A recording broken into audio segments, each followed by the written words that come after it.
നമസ്കാരം. Raf talk ഫുട്ബോളിലേക്ക് അവർക്കും സ്വാഗതം.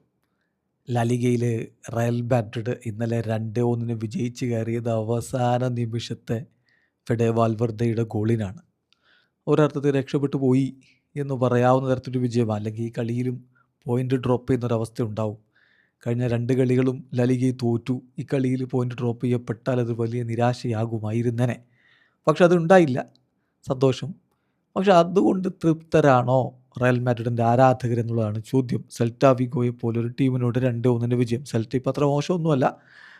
അവർ 6ാം സ്ഥാനത്ത് നിൽക്കുന്ന ടീമാണ്. ഏതായാലും റയൽ മാഡ്രിഡ് ജയിച്ച് കയറിയിരിക്കുന്നത് അവസാന നിമിഷത്തിൽ ഒറ്റ ഗോൾ മാർജിനിലാണല്ലോ. ഷൂമനിയും ഫെഡെ വാൽവർദയുമാണ് അവരുടെ ഗോളുകൾ കണ്ടെത്തിയത്. അപ്പോൾ ഈ വിജയത്തിൽ ഈ പെർഫോമൻസിൽ നിങ്ങൾ സന്തോഷവാനാണോ എന്ന ചോദ്യം അൽവാരോ ആർബിലോവയോട് കളിക്ക് ശേഷം മാധ്യമപ്രവർത്തകർ ചോദിച്ചു. അദ്ദേഹത്തിൻ്റെ മറുപടി നോക്കണം. We played to win the game. കളി ജയിക്കാൻ വേണ്ടിയാണ് ഞങ്ങൾ കളിച്ചത്. അതാണ് റയൽ മാഡ്രിഡ് ചെയ്യുന്നത്. ഇതാണ് വേണ്ടത്. അപ്പോൾ അതുകൊണ്ട് തന്നെ ഞാൻ ഹാപ്പിയാണ്.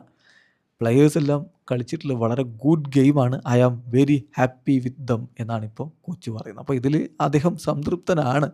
അപ്പോൾ ചോദ്യം സ്വാഭാവികമായിട്ട് ഇത് മതിയോ? സിറ്റിയെ തോൽപ്പിക്കാനൊക്കെ ഈ കളി കൊണ്ടാകുമോ എന്നുള്ളൊരു ചോദ്യം വരുന്നുണ്ട്. പക്ഷേ മാഞ്ചസ്റ്റർ സിറ്റിക്കെതിരെ മികച്ച രൂപത്തിൽ കളിക്കാൻ കഴിയും എന്നുള്ളൊരു പ്രതീക്ഷയാണ് അദ്ദേഹം പങ്കുവെക്കുന്നത്. അടുത്ത കളി യുവേഫ ചാമ്പ്യൻസ് ലീഗിൻ്റെ പ്രീ ക്വാർട്ടർ ആദ്യപാദം മാഞ്ചസ്റ്റർ സിറ്റിക്കെതിരെയാണല്ലോ. ഇപ്പോൾ അതുപോലെ തന്നെ അദ്ദേഹം യുവതാരങ്ങളെക്കുറിച്ച് എടുത്ത് പറയുന്നത്, പ്രത്യേകിച്ച് തിയാഗോയെക്കുറിച്ച്.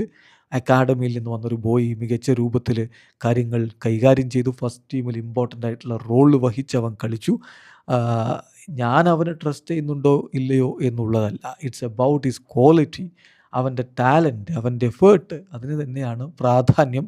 അതുകൊണ്ട് തീർച്ചയായിട്ടും നമ്മൾ ഈ അക്കാദമിയിലെ താരങ്ങൾക്ക് പ്രാധാന്യം കൊടുക്കേണ്ടതുണ്ട്. അത് ഇമ്പോർട്ടൻ്റ് ആയിട്ടുള്ള കാര്യമാണ്. I repeat again, he deserves prize. അവന് അഭിനന്ദനം അർഹിക്കുന്നത് അവൻ്റെ എഫേർട്ട്, അവൻ ബോൾ ചോദിച്ചു വാങ്ങി കളിച്ച രീതി. നമുക്ക് ഇത്തരത്തിലുള്ള ഡൈനാമിക് പ്ലെയേഴ്സിനെയാണ് ആവശ്യം. ഒരു ഗ്രേറ്റ് ഗെയിമാണ് അവൻ കളിച്ചിരിക്കുന്നത്.